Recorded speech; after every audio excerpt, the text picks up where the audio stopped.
Hey everyone, welcome back to Scripture Study with Smithy for Bench Talk number 21, I think it is. Um, just a bit of a church recap today, and also wanted to just mention the last bench talk I did about the Anglican Archbishop. Turns out I watched the Sky News report yesterday and said that what I said about the conservative side of Anglicanism is moving. They're going to move. They're going to find a new home when you've got like a woke archbishop who's promoting a political ideology. And that's what's happening. They're going to Catholicism, from what I can gather, for the most part, which makes sense because, you know, that's the root of the Anglican faith is Catholicism. And it's pretty much the same kind of setup in terms of, priests wearing their garb, and they have the Eucharist, and they walk around with the incense and whatever else. It's pretty much the same. They don't, so the culture of what I'm saying is the culture of it won't be too different.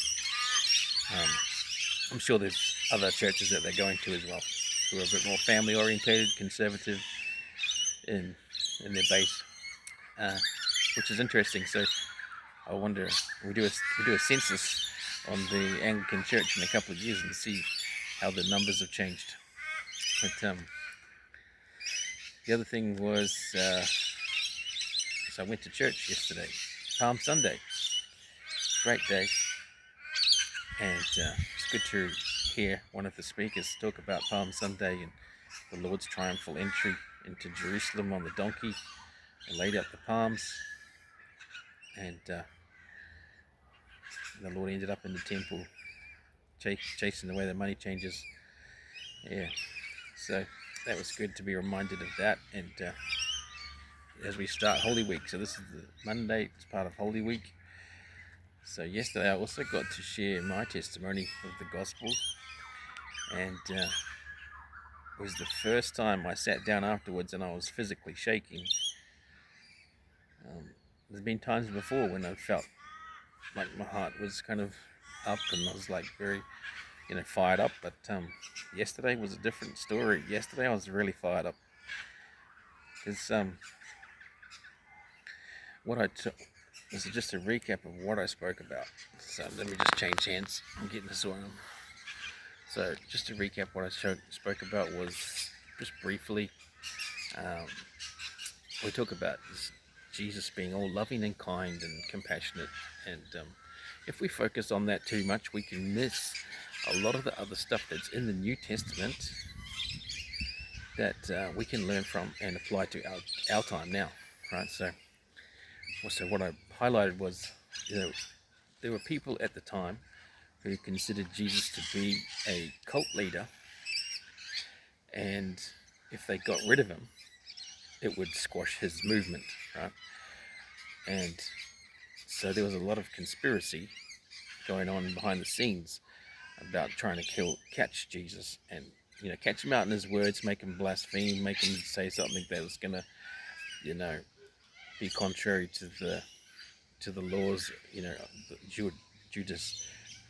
Judaism and that kind of thing, and then they'll have a cause to get rid of him, and he blasphemed a couple of times, right? And they tried to catch him, but the Spirit led him away. It wasn't his time yet. And it wasn't until Judas betrayed him that they finally got him. Okay, so there's a very important key in there. There's be careful of the people around you. Like he knew, like he already predicted that Judas was going to betray him, and he let it happen, right? Because it was meant to happen.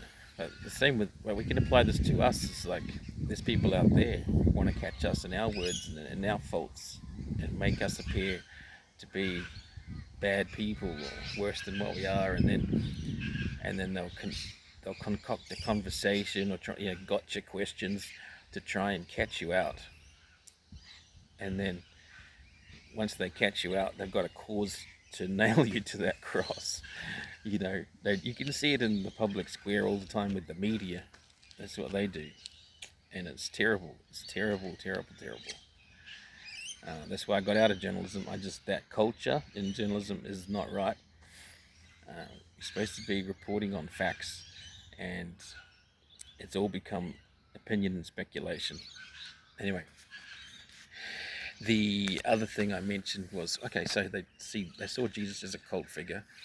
There was a conspiracy against him, and when he worked miracles like raising the dead, raising Lazarus from the dead, healing the blind, the lame, the sick, casting out devils, they accused him of having the power of the devil, doing it by the power of the devil. So here you go. Here you have the Son of God, holy, perfect, pure vessel of the Lord, and they're accusing him of being of the devil. They're accusing him of being a cult leader. They're accusing him of, um, you know, stirring up, an insurrection type thing. Like, this is the same thing is happening today in our world, right? People are accusing good people. This is the scripture in Isaiah that I had a different perspective on this time around when I read it. Was people calling good evil and evil good. I used to think that was kind of like out there in society, people are accepting evil things as okay to do now, that kind of thing, which is true. Like, that's kind of what's happening, but it's closer to home as well. It's like you're calling good people evil and evil people good. They were calling Jesus, a good person, evil, and the evil people, like, was it Barabbas?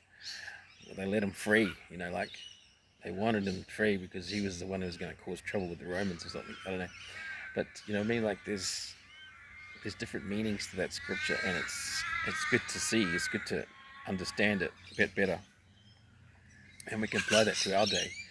Is that people are calling good people evil and evil people good, and it's fulfillment of the prophecy of the prophet Isaiah. So yeah, there's another.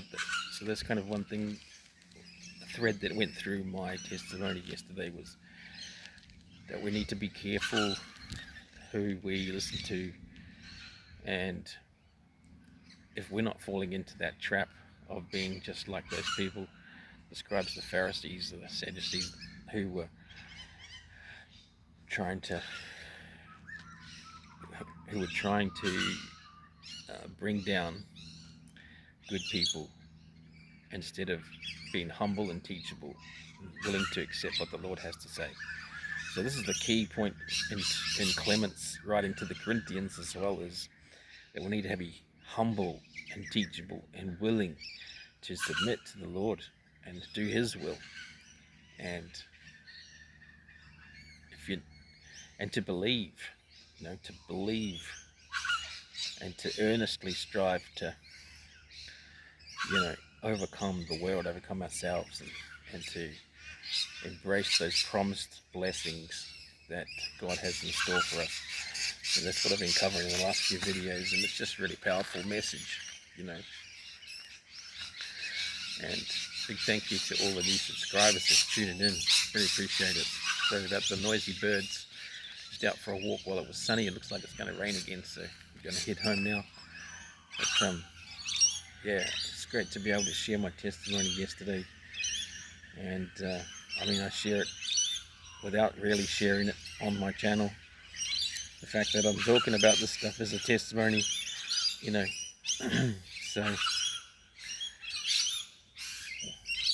and we can all do something, we can all do something, whatever our sphere of influence is, whatever we choose to, however far we choose to push it or take it.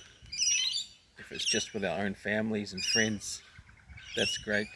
If you want to go further and to be more of a community-based influence, then go for it. Like, God will bless us as we strive to preach His gospel and help prepare the world for His second coming. So God bless, and have a great Holy Week.